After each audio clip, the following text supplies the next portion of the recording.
Dampaknya sebenarnya apa sih untuk fenomena apelion kepada tubuh?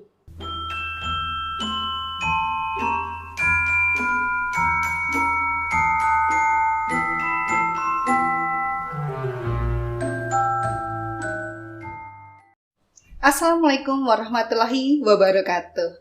Bersama ASC Podcast Sharing and Inspiring di hari ini, alhamdulillah kita dalam keadaan sehat walafiat. Nah, pada kesempatan kali ini kita akan membahas tentang tips menjaga kesehatan dan juga makanan bergizi dalam menghadapi fenomena apelion.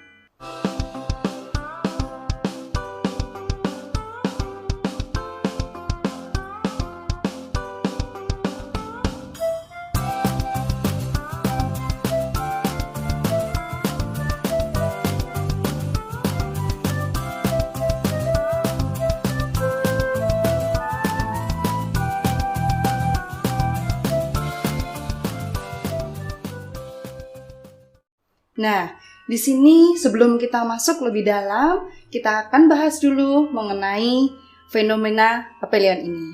Nah, beberapa dilansir bahwa akhir-akhir ini suhu sekitar amat sangat dingin ketika di pagi hari. Dilansir dari beberapa sumber, dari pusat Antartika, penelitian pusat Antartika menjelaskan bahwa sebenarnya fenomena apelion ini itu disebabkan karena pusat titik bumi itu sangat berada jauh dari matahari. Namun juga beberapa dilansir oleh BMKG, sebenarnya faktor suhu yang turun akhir-akhir ini disebabkan karena di Indonesia khususnya itu sedang pada musim penghujan, yang kita ketahui bahwa biasanya Januari hujan sehari-hari. Namun sekarang Februari pun masih tetap hujan sehari-hari. Nah, seperti itu. Nah, di sini pada ASC Podcast di sini kita akan membahas dan juga mempersiapkan diri bagaimana tips-tips ketika kita akan berhadapan langsung dengan fenomena seperti ini. Nah, dampaknya sebenarnya apa sih untuk fenomena apelion kepada tubuh? Nah, dengan adanya suhu yang sangat ekstrim, apalagi suhu dingin akhir-akhir ini, kita perlu persiapkan ya bahwa fenomena apelion ini nanti dia akan mencapai puncaknya pada bulan Februari. Masih sangat panjang, padahal sebenarnya penurunan suhu ini sudah kita rasakan dari bulan Januari.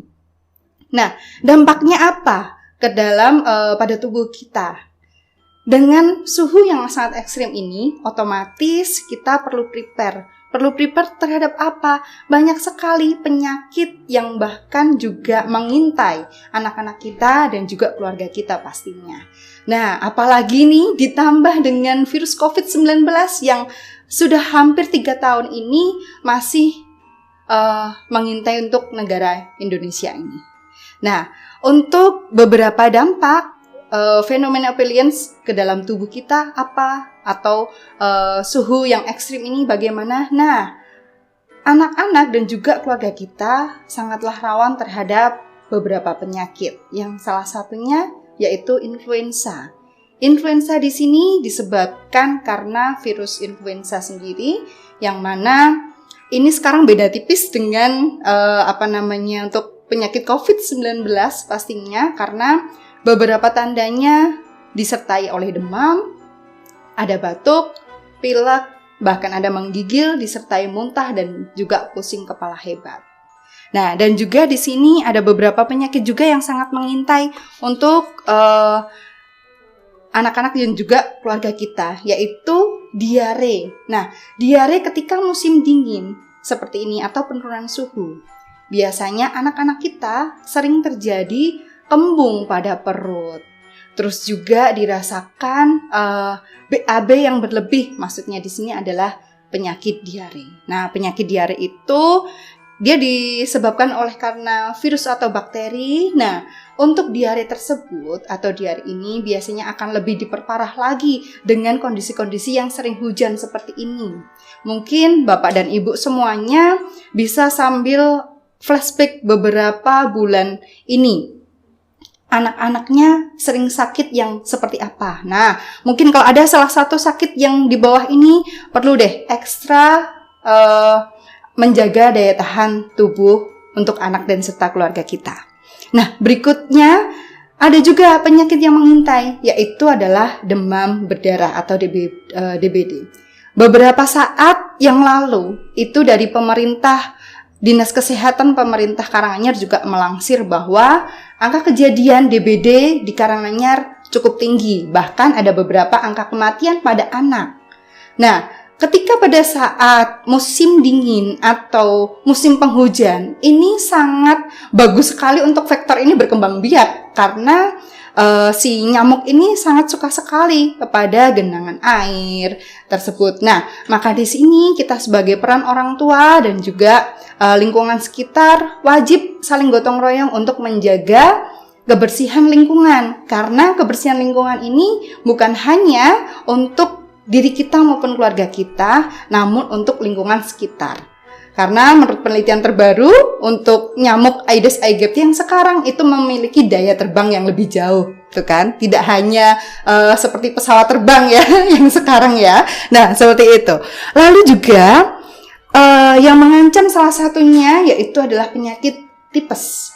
Nah, penyakit tipes ini sebenarnya untuk gejalanya hampir sama dengan DBD. Jadi ada panas yang sangat tinggi, terus juga biasanya ada beberapa ketidaknyamanan di area perut, dan juga ini kalau seumpamanya bunda atau ayah di rumah itu bisa langsung cek deh, apa sih bedanya DB dengan tipes? Biasanya ada beberapa yang langsung bisa diketahui adalah dari lidah. Jadi lidah bisa dicek selain adanya suhu panas yang tinggi pada anak. Lidahnya bagaimana? Nah, lidahnya ini kotor, jadi terlihat putih-putih. Seperti itu. Nah, itu ibu dan bapak harusnya wajib siaga ketika sudah panas anak sudah lebih dari 3 hari, maka harus bagaimana? Ke rumah sakit untuk melakukan cek lab untuk mengetahui apakah ini untuk mendiagnosa penyakit tertentu. Seperti itu. Nah, selain tipes itu ketika suhu yang sangat ekstrim seperti ini, hujan seperti ini, apalagi juga sampai di bulan Juli ada fenomena apiolin ini tadi juga lawan sekali apa yang namanya penyakit leptospirosis. Nah, leptospirosis ini mungkin beberapa belum pernah tidak setren kalau DB, COVID, influenza seperti itu, tapi ini juga sering sudah sering dekat dengan kita sebenarnya untuk penyakit ini. Jadi leptospirosis ini biasanya pada saat hujan. Nah, penyakit ini disebabkan karena urin suatu hewan yang dia sudah terkontaminasi bakteri ini atau virus ini. Jadi itu biasanya karena urin tikus, bisa juga dari anjing atau juga dari hewan ternak, seperti itu. Nah, bagaimana di sini kita menghadapi fenomena apelian ini dan juga tips-tipsnya? Mungkin di sini ibu bapak sekalian, terus kita mau persiapan apa ketika kita ini aja belum bulan Juli tapi sudah ketika pagi hari bahkan siang hari rasanya akral maupun tangan ataupun kaki itu rasanya sudah dingin sekali. Nah, bagaimana untuk tips-tipsnya kita menghadapi fenomena apelian ini? Nah, salah satunya itu karena suhu yang terlalu ekstrim, yaitu adalah suhu yang terlalu dingin ya, itu orang tua wajib juga memperhatikan. Jadi kenakan pakaian-pakaian yang hangat dan juga tebal kepada anak-anak kita. Tidak juga untuk hanya ke anak-anak, tapi juga orang dewasa. Jadi ketika tidur bisa juga diberikan tambahan kaos kaki seperti itu. Karena itu salah satu untuk menstabilisasi ketika kondisi dingin gitu. Terus lalu bisa juga ibu persiapkan di sini, bapak ibu bisa persiapkan makanan-makanan yang sehat. Jadi di sini makanan-makanan yang sehat di situ banyak sekali. Makanan-makanan yang sehat ketika musim dingin itu lebih diperbanyak makanan yang mengandung vitamin C. Karena makanan-makanan yang mengandung vitamin C ini untuk membantu meningkatkan daya tahan tubuh. Selain makanan-makanan yang vitamin C juga bisa ditingkatkan melalui makanan-makanan yang mengandung antioksidan. antioksidannya tinggi seperti sayur-sayuran hijau seperti itu, buah-buah seperti stroberi dan sebagainya. Itu yang antioksidannya tinggi. Kenapa? Karena di dalam makanan yang antioksidannya tinggi ini juga membantu tubuh mencegah adanya infeksi. Jadi sekali libas lah ibarat kata. Jadi ketika makanan juga diperhatikan, selain kita mempersiapkan terhadap fenomena apelian ini, juga untuk mencegah tubuh dari virus COVID-19 dengan meningkatkan daya tahan tubuh anak serta keluarga kita. Nah, untuk berikutnya yang ketiga, yaitu adalah minum minuman yang hangat. Nah, kita hidup di negara Indonesia, tepat sekali dan wajib bersyukur. Karena apa? Di negara Indonesia kita bisa memanfaatkan kearifan lokal, ya kan? Yang kaya akan rempah-rempah. Nah, untuk minuman hangat, salah satu yang direkomendasikan adalah dengan minum minuman yang gampang sekali kita temukan, yaitu apa? Kombinasi jahe dan juga jeruk. Nah, ini dari jahenya dia akan ada efek kehangatan di tubuhnya. Dari jeruknya ada untuk vitamin C-nya. Sehingga di sini hangatnya dapat, sehatnya juga dapat, tidak perlu mahal. Begitu. Jadi daripada diberikan suplemen yang dari luar, yang dari obat-obatan seperti itu, bisa dicoba dengan herbal. Begitu. Berikutnya kami menghimbau Bapak, Ibu mengajak untuk anak-anaknya untuk tetap olahraga. Nah, ini biasanya begini ya. Ketika cuacanya dingin, olahraga atau mager kira-kira ya. Nah, ini menjadi suatu pilihan.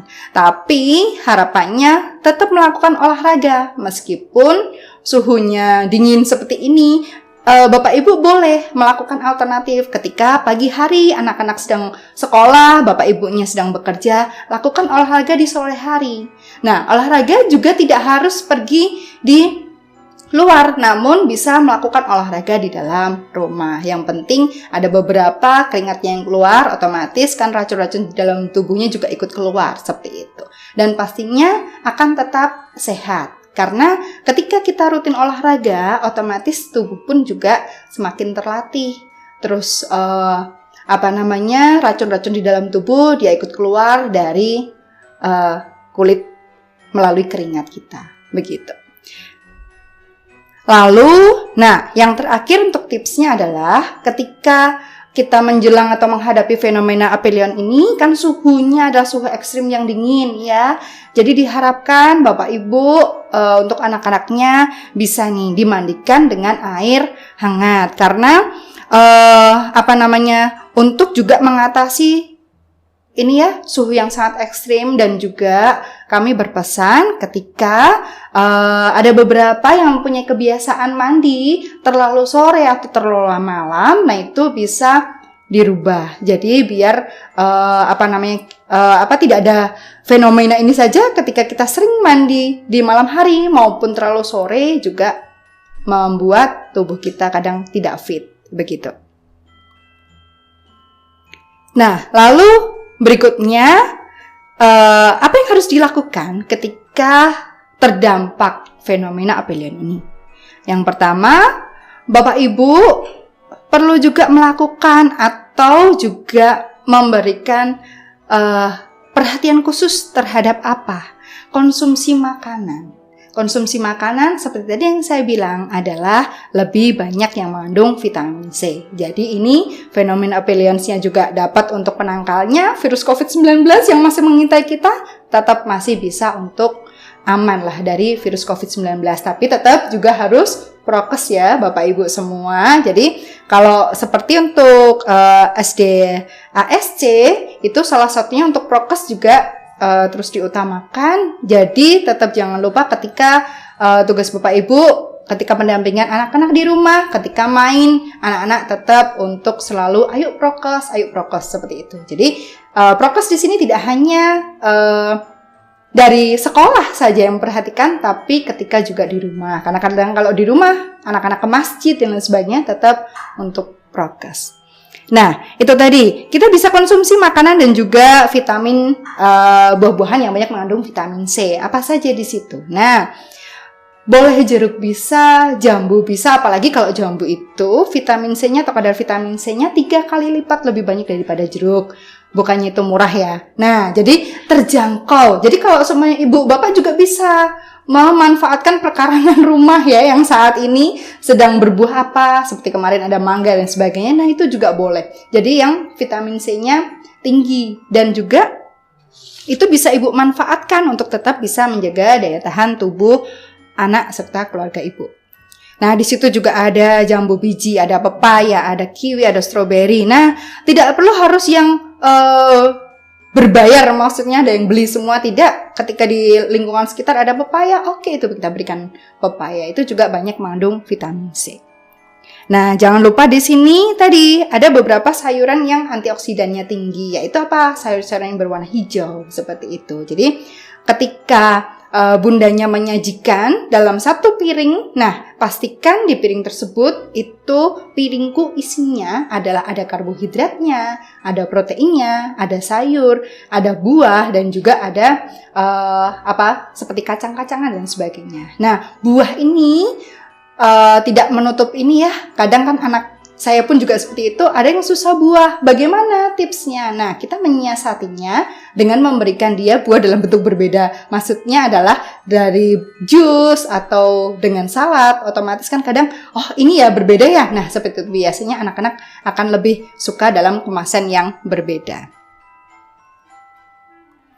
Nah, berikutnya selain juga buah-buahan seperti itu, pastikan konsumsi makanan yang bernutrisi. Itu tadi saya sudah sebutkan bahwa harus ada tuh kandungannya, karbohidrat, protein, sayur-sayuran yang banyak, sayur-sayuran hijau, seperti itu. Nah, sebenarnya selain ini karena kita menyinggung tentang gizi ya, ibu-ibu semua, kalau bapak-bapak biasanya kan jarang ya. Nah, ibu-ibu semua selain pemenuhan gizi itu, dia untuk meningkatkan daya tahan tubuh serta mencegah tubuh dari infeksi, ini kita untuk pemenuhan nutrisi yang baik, ini juga untuk mencegah stunting. Yang mana stunting ini baru marak-maraknya pemerintah, apalagi Kabupaten Karanganyar beserta Dinas Kesehatan untuk pencegahan stunting pada anak. Nah, jadi sekali dibahas ibunya ya kan, untuk pemenuhan nutrisi semuanya bisa kena, baik pencegahan stuntingnya, terus untuk peningkatan daya tahan tubuhnya biar tidak gampang sakit, seperti itu. Nah, lalu untuk yang ketiga itu adalah pastikan istirahat yang cukup. Nah, kalau untuk dewasa itu cukup istirahat sekitar 7-8 jam. Namun pada fase anak-anak itu paling tidak istirahat minimal 10 jam. Minimal ya, 10 jam atau lebih. Nah, dengan istirahat yang cukup, ini membantu anak untuk dia tetap sehat dan juga ini daya tahan tubuhnya meningkat. Mungkin orang dewasa pun juga seperti itu. Ketika kurang tidur, maka daya tahan tubuhnya juga akan terserang. Seperti itu. Maka kita pastikan untuk anak-anak lebih disiplin di jam-jam tidurnya. Begitu. Terus, yang keempat adalah menjaga kebersihan diri. Nah, menjaga kebersihan ini tidak jauh-jauh juga untuk yang dia prokes. Ini sebenarnya untuk fenomena apelian ini itu sudah terjadi hampir 200 tahun. Nah, biasanya rata-rata adalah di bulan Juli.